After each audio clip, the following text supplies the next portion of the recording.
Hello everyone, this is Advocate Arpita Shukla. Welcome you all to your own channel Target for IQ. इस video में हम बहुत important topic पढ़ेंगे proto historic period के बारे में, जिसमें हम इंडस वैली सिविलाइजेशन के बारे में पढ़ेंगे। देखिए बहुत ही महत्वपूर्ण टॉपिक है एग्जाम के लिए और यूपी के लिए तो इम्पॉर्टेंट ही है। ठीक है, तो चलिए हम स्टार्ट करते हैं। देखिए प्रोटो हिस्टोरिक पीरियड हमारा 2500 बीसी से 600 बीसी तक पढ़ेंगे और उसमें हम सबसे इम्पॉर्टेंट क्या किस पार्ट में डिवाइड किया, एक तो इंडस वैली सिविलाइजेशन में, वैदिक पीरियड और पोस्ट वैदिक पीरियड के में। नेक्स्ट देखेंगे हम इंडस वैली सिविलाइजेशन जो 2500 बीसी से 1750 बीसी तक हम के बारे में बात करता है। ठीक है, तो हम क्या पढ़ेंगे, इंडस वैली सिविलाइजेशन 2500 बीसी से 1750 बीसी तक की बात करेंगे। देखिए ये हमारे देश की फर्स्ट सिविलाइजेशन है और जो सबसे ओल्डेस्ट सिविलाइजेशन है। ठीक है, क्वेश्चन यहाँ से बनता है हमारी ओल्डेस्ट सिविलाइजेशन कौन सी है, तो ये है हमारी इंडस वैली सिविलाइजेशन और वर्ल्ड की सबसे ओल्डेस्ट सिविलाइजेशन है ये। ठीक है, और इसको हम सरस्वती सिविलाइजेशन भी कहते हैं। ठीक है, क्या कहते हैं, सरस्वती सिविलाइजेशन भी कहते हैं। देखिए जॉन मार्शल थे, वो पहले स्कॉलर थे जिन्होंने इंडस सिविलाइजेशन को वर्ड यूज किया गया था। ठीक है, और इसको हम एक अर्बन सिविलाइजेशन भी कह सकते हैं, शहरी सिविलाइजेशन। ठीक है, तो इसको क्या कह सकते हैं, it is considered as the urban civilisation. इसको हम शहरी सभ्यता के बारे के लिए भी ये बहुत फेमस है। देखिए उस टाइम पे सिर्फ एक इंडस वैली सिविलाइजेशन ही नहीं थी, और भी ओल्ड सिविलाइजेशन जैसे मेसोपोटामिया सिविलाइजेशन जो इराक की थी, इंडस वैली सिविलाइजेशन तब उस टाइम पे जब थी तब मेसोपोटामियन सिविलाइजेशन भी, चाइनीज सिविलाइजेशन हो गई, इजिप्टियन सिविलाइजेशन भी हो गए। ठीक है, और ये जो सिविलाइजेशन है हमारी इंडस वैली सिविलाइजेशन, ये फर्स्ट टाइम हमारी 20th सेंचुरी में फाउंड हुई थी। ठीक है, इन 1921 में जो दयाराम साहनी थे उन्होंने इस इंडस वैली सिविलाइजेशन को फाउंड किया था, जिसको हम इंडस वैली सिविलाइजेशन को हड़प्पन सिविलाइजेशन भी कह सकते हैं। ठीक है, और 18 देखिए ये लार्जेस्ट सिविलाइजेशन है वर्ल्ड में, और 1826 में चार्ल्स मैथ्यू ने इसमें फर्स्ट टाइम फोकस किया था इस सिविलाइजेशन के ऊपर। और जो दयाराम साहनी थे उन्होंने हड़प्पा साइट्स को फाउंड किया था, और इसको हमारा हम ब्रोंज सिविलाइजेशन भी कहते हैं। ठीक है, ब्रोंज सिविलाइजेशन भी क्वेश्चन आर्कियोलॉजिस्ट के दिमाग में आया था यहाँ पे कि ये जो हमारी सिविलाइजेशन है क्या सिर्फ इंडस वैली सिविलाइजेशन में ही, इंडस वैली में ही एग्जिस्ट करती है या किसी और जगह में भी एग्जिस्ट करती है। ठीक है, तो इसकी खोजबीन की गई थी और पता चला कि ये जो हमारी पूरी सिविलाइजेशन है सिर्फ सिंधु घाटी में ही नहीं बल्कि पूरे के पूरे नॉर्थ और नॉर्थ वेस्ट इंडिया में भी एग्जिस्ट करती है। और ये जो ट्राइंगुलर शेप में थी, ठीक है, किस शेप में थी, ट्राइंगुलर शेप में थी। ये सिविलाइजेशन हमारी ट्रायंगुलर शेप में कैसे थी, हम देखते हैं इसमें। ये हमारी देखिए कश्मीर से हमारी आती है, ये बलूचिस्तान अफगानिस्तान होकर। देखिए नॉर्थ में ये कश्मीर, यहाँ पे थी ये सिविलाइजेशन। ईस्ट में हमारी थी आलमगीरपुर, हिंडन रिवर के पास थी। आलमगीरपुर हिंडन रिवर के पास। और साउथ की बात करें तो ये दायमाबाद गोदावरी रिवर। ठीक है, दायमाबाद गोदावरी रिवर, गोदावरी रिवर के पास। ठीक है, ये कहाँ थी, हमारी दायमाबाद गोदावरी रिवर के पास थी हमारी। और वेस्ट की बात करें तो ये सुतका गेंदर में थी। ठीक है, कहाँ था, सुतका गेंदर, बलूचिस्तान अफगानिस्तान में। ठीक है, तो ये क्या थी, एक तरीके से ट्राइंगुलर शेप में थी ये, तो इसलिए इसको कहा जाता है कि ये जो हमारी सिविलाइजेशन थी एक ट्रायंगुलर शेप में है। ये सिर्फ इंडस वैली सिविलाइजेशन में नहीं है, ये नॉर्थ में हमारी है, नॉर्थ में हमारी आती है मांडा में, चेनाब रिवर के पास। ईस्ट में बात करें तो ये आलमगीरपुर, यूपी में हिंडन रिवर के पास। और साउथ की बात करें तो ये दायमाबाद गोदावरी रिवर के पास। और डब्लू की वेस्ट की बात करें तो ये सुतका गेंदर दश्क रिवर के पास से। ठीक है, सुतका गेंदर बलूचिस्तान अफगानिस्तान के दश्क रिवर के पास ये जो हमारी सिविलाइजेशन की हमारे अवशेष हमें पता चला है। हम देखेंगे इंडस वैली सिविलाइजेशन के बारे में हमें पता कैसे चलता है। लॉर्ड डलहौसी थे हमारे जब गवर्नर जनरल, उन्होंने 1850 में गुड्स ट्रेन मालगाड़ी स्टार्ट कराई थी जो रुड़की में चलवाई थी, ठीक है। और इन्होंने 16 अप्रैल को 1853 को, मतलब 16 अप्रैल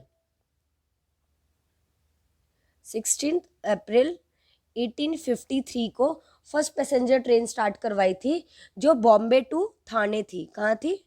बॉम्बे टू थाने तक की वो ट्रेन थी जो 34 किलोमीटर चल रही थी, जिसका नाम था ब्लैक ब्यूटी, ठीक है। अब क्या हुआ था, यहाँ पे रेलवे डेवलपमेंट हुआ, तो तभी क्या हुआ था, तभी इंडिया के अलग अलग जगहों में रेलवे ट्रैक बिछाने का काम स्टार्ट हुआ था। और वो जब कराची से लाहौर तक का ट्रैक बनवाए जा रहे थे, तब खुदाई की गई थी, तब वहाँ पे कुछ फॉसिल्स मिले थे। स्टार्टिंग में तो अवॉइड किया गया, लेकिन जब जैसे ही ज़्यादा से ज़्यादा फॉसिल मिलने स्टार्ट हुए, तो उनके बाद क्या हुआ कि इंटरेस्ट आया। तो 1856 में 1856 में अलेक्जेंडर कनिंघम, ठीक है, क्या नाम था? 1856 अलेक्जेंडर कनिंघम ने अवशेष सर्च किए। अब उन्होंने फर्स्ट टाइम यहाँ पे अवशेष सर्च किए थे यहाँ पे, ठीक है। तो उनको क्या कहा गया था? उनको कहा गया था फादर ऑफ आर्कियोलॉजिस्ट। तो क्वेश्चन आ सकता है कि फादर ऑफ आर्कियोलॉजिस्ट किन्हें कहा गया? तो ये अलेक्जेंडर कनिंघम को कहा गया था, क्योंकि बिकॉज फर्स्ट टाइम रिसर्च करने की कोशिश अलेक्जेंडर कनिंघम ने ही की थी, जब अवशेष मिले थे, खूब सारे फॉसिल्स वगैरह मिले थे, ठीक है। लेकिन उस टाइम कोई भी कंक्लूजन नहीं हुआ। फिर उसके बाद आते हैं, क्या होते हैं जो हमारे, बट इन 1899 टू 1905 में वॉइसरॉय लॉर्ड कर्जन आते हैं, ठीक है। लॉर्ड कर्जन आते हैं, जो वो खुद एक आर्कियोलॉजिस्ट थे। तो आर्कियोलॉजिस्ट थे, इसकी वजह से उन्होंने इंटरेस्ट दिखाया सर्च करने में लिए, जो भी फॉसिल्स मिले थे उनको उत्सुकता हुई कि ये जो भी फॉसिल्स मिले हैं तो उनके बारे में हमें सर्च करना चाहिए, जानना चाहिए। तो उन्होंने एक डिपार्टमेंट बनाया था जिसका नाम था आर्कियोलॉजिकल सर्वे ऑफ इंडिया, ठीक है। क्या, कौन सा डिपार्टमेंट बनाया था? आर्कियोलॉजिकल सर्वे ऑफ इंडिया का डिपार्टमेंट बनाया था। और इसका देखिए हेडक्वार्टर की बात करें तो ये हमारा है कोलकाता में, इंडियन म्यूजियम के नाम से, इंडियन म्यूजियम के नाम से, ठीक है। और इन्होंने क्या करा था? 2 टीम बनाई इन्होंने। एक हमारा ये जो आर्कियोलॉजिकल सर्वे ऑफ इंडिया हमारा इन्होंने डिपार्टमेंट बनाया, उसमें जॉन मार्शल, उनको चेयरमैन बनाया उस टीम उसका, उस हेडक्वार्टर का। और जॉन मार्शल ने क्या करा? 2 टीम बनाई। पहली टीम दयाराम साहनी को दी, दयाराम साहनी को सर्च करने दी, दूसरी राखलदास बनर्जी को सर्च करने दी, ठीक है। राखलदास बनर्जी को सर्च करने के लिए दिया। अब क्या करा था 1921 में, जो दयाराम साहनी थे, इन्होंने हड़प्पा साइट्स फाउंड करी। कौन सी साइट फाउंड करी? हड़प्पा साइट को फाउंड किया। और 1922 में 1922 में 1922 में दयाराम साहनी ने मोहनजोदड़ो साइट फाउंड करी, ठीक है। मोहनजोदड़ो साइट फाउंड करी, कराची, जो इंडस और सिंधु रिवर के पास थी। और हड़प्पा साइट हमारी कहाँ फाउंड करी? लाहौर रिवर में, रावी रिवर के पास, ठीक है। कौन सी रिवर के पास? रावी रिवर के पास। और पता चला ये दोनों ही साइड किसकी है? एक ही। ये जो सारे अवशेष जो मिले हैं दोनों साइड से, तो पता चला कि सेम कल्चर को फॉलो करते थे और दोनों प्लेसेस इंडस वैली में ही थी, इसलिए हमने इसका नाम दिया इंडस वैली सिविलाइजेशन, ठीक है। Indus valley civilisation. तो हमने क्या इसमें देखा? 16 अप्रैल 1853 में लॉर्ड डलहौसी गवर्नर जनरल बन के आते हैं, जिन्होंने फर्स्ट पैसेंजर ट्रेन को यहाँ पे इन्वेंट किया था, जिसका नाम था ट्रेन ब्लैक ब्यूटी का नाम था ट्रेन का नाम, और जो बॉम्बे से थाने तक चली थी। उस टाइम पे कोई अवशेष मिले थे, इन्होंने स्टार्टिंग में तो इंटरेस्ट नहीं दिखाया, और फिर लेकिन बाद में इंटरेस्ट दिखाया। तो उसमें जो अलेक्जेंडर कनिंघम जी थे, उन्होंने सर्च किए, लेकिन उसका कोई कंक्लूजन नहीं मिला। लेकिन अलेक्जेंडर कनिंघम जी को फादर ऑफ आर्कियोलॉजिस्ट भी कहा जाता है, क्योंकि उन्होंने फर्स्ट रिसर्च करी थी, ठीक है, आर्कियोलॉजी में। लेकिन वाइसरॉय उसके बाद 1899 से 1905 के बीच में लॉर्ड कर्जन आते हैं, जो एक आर्कियोलॉजिस्ट थे, जिन्होंने इंटरेस्ट दिखाया, और उन्होंने एक डिपार्टमेंट बनाया था जिसका नाम था आर्कियोलॉजिकल सर्वे ऑफ इंडिया, जिसका हेडक्वार्टर है कोलकाता में, जिसको इंडियन म्यूजियम भी कहते हैं। और जब जो डिपार्टमेंट बनाया था उसके उन्होंने इन्होंने चेयरमैन बनाया जॉन मार्शल जी को, और जॉन मार्शल ने 2 टीम बांटी, दयाराम साहनी और राखलदास बनर्जी के, ठीक है। और दयाराम साहनी ने 1921 में हड़प्पन साइट को फाउंड किया, जो लाहौर की रावी रिवर के पास मिली थी, और जो 1922 में राखलदास बनर्जी ने मोहनजोदड़ो साइट को फाउंड किया, जो कराची, इंडस और सिंधु रिवर के पास थी। अब ये पता चलता है कि ये दोनों जो साइट है यहाँ से सेम अवशेष प्राप्त हुए थे, सेम कल्चर को फॉलो करते हैं, और तो इस प्लेस का नाम दिया फिर इंडस वैली सिविलाइजेशन, ठीक है। और हमने देखिए इस सिविलाइजेशन के बारे में भी जाना कि जो इंडस वैली सिविलाइजेशन है ट्राइंगुलर शेप की है। किस शेप में है? ट्राइंगुलर शेप में है, जहाँ पे नॉर्थ में हमारी कश्मीर है, कश्मीर की कौन सी उसमें थी, मांडा जगह पे थे, चेनाब रिवर के पास, साउथ में हमारे दायमाबाद गोदावरी के पास, और आलमगीरपुर ईस्ट में यूपी हिंडन रिवर के पास, और वेस्ट में सुतकागेंदर में थी, जो हमारे कहा है अफगानिस्तान के दश्क रिवर के पास हमारी ये साइट्स फाउंड हुई थी।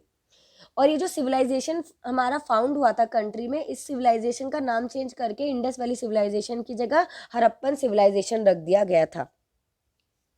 और जो हमारा जो हड़प्पन सिविलाइजेशन था, इसको सबसे ज़्यादा शहरी सिविलाइजेशन माना गया था, शहरी सभ्यता माना गया था, क्योंकि वहाँ पे ना बहुत ही डेवलपमेंट था उस टाइम पे। इनका स्पेशल फीचर यहाँ पे सिटी प्लानिंग था, और वाटर, इसके टाइम पे वाटर ड्रेनेज सिस्टम भी था। पीपल जो थे इस सिविलाइजेशन के, इसी सिविलाइजेशन के लोगों ने ब्रोंज फाउंड किया कॉपर में टिन मिलाकर। तो इस एज को क्या कहते हैं? हड़प्पन सिविलाइजेशन को, और इंडस वैली सिविलाइजेशन को ब्रोंज एज सिविलाइजेशन भी कहते हैं, ठीक है। और अभी देखिए बहुत इंपॉर्टेंट क्वेश्चन आता है यहाँ पे, हड़प्पा और जो मोहनजोदड़ो है ये कहाँ पर है? तो ये हमारा कहाँ है? पाकिस्तान में है। और ये मोहनजोदड़ो से क्वेश्चन आ भी चुका है, जो बिहार में आया, और कई बार कई जगहों पे भी आ चुका है, कई एग्जाम्स में, ठीक है। और अगर बात करें इंडिया में, तो 350 साइट्स हैं, 350 साइट से ज़्यादा साइट्स है, लेकिन जो मैक्सिमम साइट्स है 2000 से ज़्यादा, 200 से ज़्यादा, वो कहाँ है? हमारी गुजरात में है, ओके। हम बात कर लेते हैं कौन कौन सी इंपॉर्टेंट साइट्स थी यहाँ पे।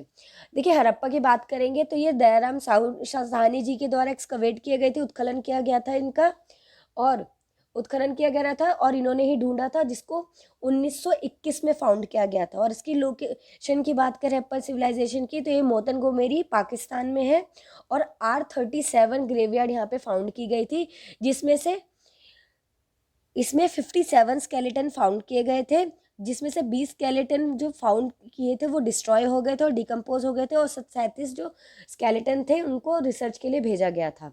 यहाँ पे statue of goddess of fertility की भी मिली थी, मतलब कि जो प्लांट है वो एक लेडी के वॉर्म से निकले हैं, ठीक है, इसका मतलब ये था। यहाँ पे शंख से बनी एक वुल की प्रतिमा भी पाई गई थी, और यहाँ पे पता चला था कि यहाँ पे लेबरर्स भी थे, उनके हाउसेस भी थे जो एम्प्लॉयर्स थे, और maximum numbers of scripted seals भी यहाँ पे फाउंड की गई मिली थी। और यहाँ पे statue of goddess of fertility मैंने आपको बता ही दिया, बटन शेप सील्स भी प्राप्त करी गई थी यहाँ पे। मतलब ये सारे एविडेंसेस थे कि हड़प्पन सिविलाइजेशन में ये चीज़ें थी। और यहाँ की मेन रिवर थी इंडस रिवर।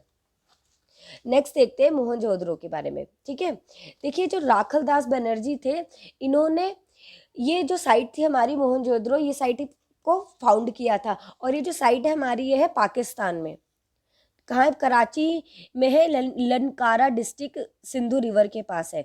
ये जो मोहनजोदड़ो है इसको हम माउंट्स ऑफ डेड भी कहते हैं, ठीक है, ये KNOWN है। इसको माउंट्स ऑफ डेड इसलिए डेड कहते हैं, मतलब डेड बॉडी का टीला। और यहाँ पे बिगेस्ट बिल्डिंग पाई गई थी अ ग्रेट ग्रेनयार्ड, जिसका 45.7 मीटर लार्ज थी, 15.23 मीटर वाइड थी। और फेमस बिल्डिंग के एविडेंस क्या है? अ ग्रेट यहाँ पे बाथिंग सिस्टम भी था इनका, जो बना था 11.88 मीटर लार्ज और 7.0 वाइड और 2.45 मीटर डीप था, ठीक है। और यहाँ पे जो नटराज, इनके टाइम की नटराज की स्टैचूज, पशुपतिनाथ की स्टैचूज, और प्रीस्ट ऑफ किंग जो थे वो सब फाउंड की गई थी। और यहाँ पे स्टैचू फाउंड की गई थी डांसिंग गर्ल की, जो ब्रोंज से बनी थी। किससे बनी थी? ब्रोंज से। इनके टाइम के एविडेंस मिले थे कि यहाँ पे वेल भी थे, कुएं भी थे, और हॉर्स टीथ भी फाउंड किया गया था, और क्लोथ भी यहाँ पे मिले थे, प्लस इसमें गले हुए तांबे के कुछ ढेर भी मिले हुए थे। ठीक है। और यहाँ पे ये भी फाउंड किया गया था कि इस टाइम पे मोहनजोदड़ो के टाइम पे यहाँ पे यूनिवर्सिटीज भी थी। देखिए 2 एडमिनिस्ट्रेटिव कैपिटल्स थी जो हड़प्पा और मोहनजोदड़ो थी, और कमर्शियल कैपिटल की बात करें तो ये लोथल गुजरात में है। नेक्स्ट देखेंगे चनुदारों के बारे में जानते हैं। इसका एक्सकवेट किया गया था एनजी मजूमदार के द्वारा, उत्खनन क्या किया गया था एनजी मजूमदार के द्वारा इन 1931 में फाउंड किया गया था। ठीक है।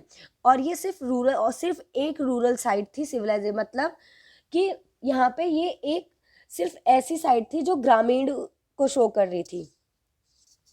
यहाँ पे कच्ची और गोल ईंटें मिली थी जो 4:2:1 के रेशियो में थी। रेजिडेंट यहाँ पे कुशल कारीगर थे, मन के पाए गए थे, सीप के खिलौने पाए गए थे, अस्थियों से जो बने थे उपकरवा पाए गए थे, और यहाँ पे बैंगल्स और लिपस्टिक्स के भी एविडेंसेस मिले थे, और सिलेंड्रिकल सील्स भी ली थी जो बेलनाकार मोहरें थी। और इसमें यह भी पिक्चर फाउंड हुई थी कि दीवारों पे कि एक डॉग है जो एक कैट को फॉलो कर रहा है। ठीक है। देखिए तो इसमें सबसे ज़्यादा इंपॉर्टेंट है एनजी मजूमदार, और ये फाउंड कहाँ गई 1931 में फाउंड हुई। और ये जो लोथल है, सॉरी ये जो नेक्स्ट देखेंगे लोथल के बारे में। देखिए जो लोथल थी SR राव के द्वारा फाउंड की गई थी 1955 में। इसकी लोकेशन कहाँ थी? गुजरात में। देखिए ये इंपॉर्टेंट क्वेश्चन है, इसको जरूर मार्क कर लीजिएगा, क्वेश्चन आ सकता है एग्जाम में।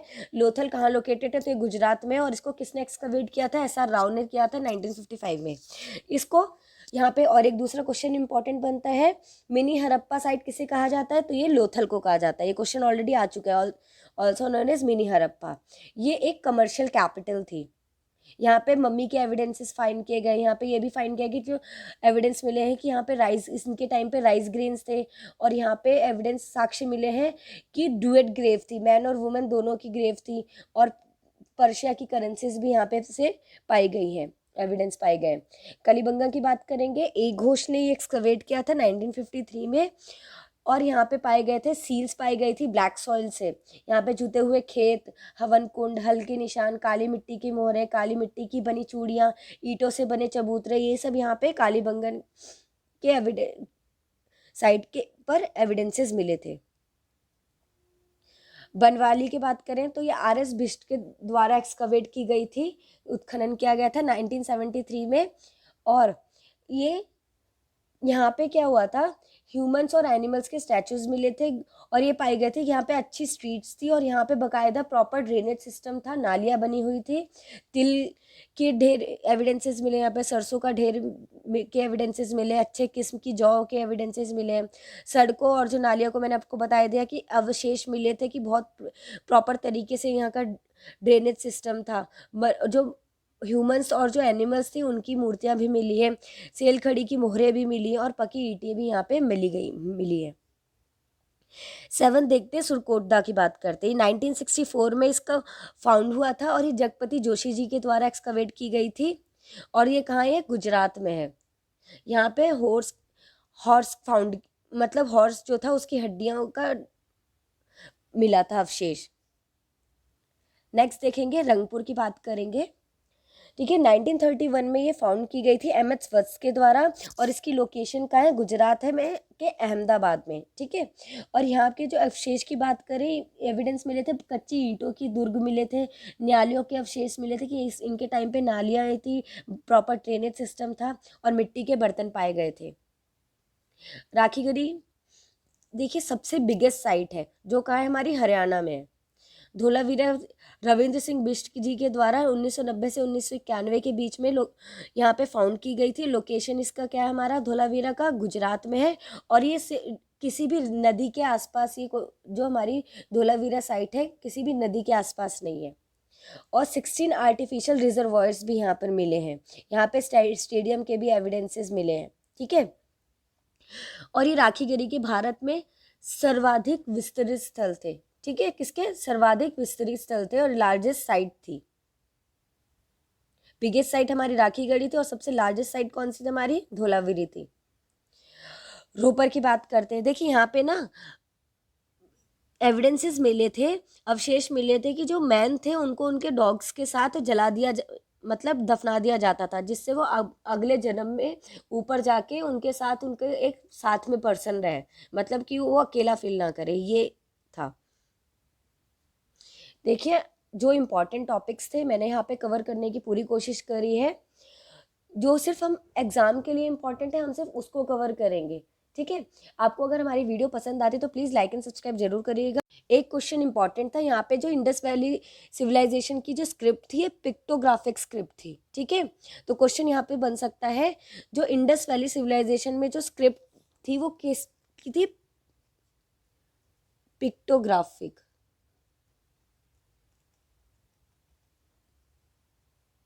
जो अभी भी स्टिल अनआइडेंटिफाइड है। और यहाँ इनके इस टाइम पे जो इंडस वैली सिविलाइजेशन में जो करेंसी चलती थी वो चलती थी बार्टर सिस्टम की करेंसी चलती थी। ओके, आई होप हमारी वीडियो आपको पसंद आई है, तो प्लीज़ लाइक एंड सब्सक्राइब जरूर करिएगा। और आपको कोई भी क्वेरी है तो हमारे टारगेट फॉर आईक्यू के नंबर पे कॉल और मैसेज करके आप पूछ सकते हैं। हमारे टारगेट फॉर आईक्यू के हिंदी और इंग्लिश दोनों के बैच भी चलते हैं, तो प्लीज़ कोई भी क्वेरी है तो आप इस नंबर पर कॉल मैसेज करके पूछ सकते हैं। Thank you so much.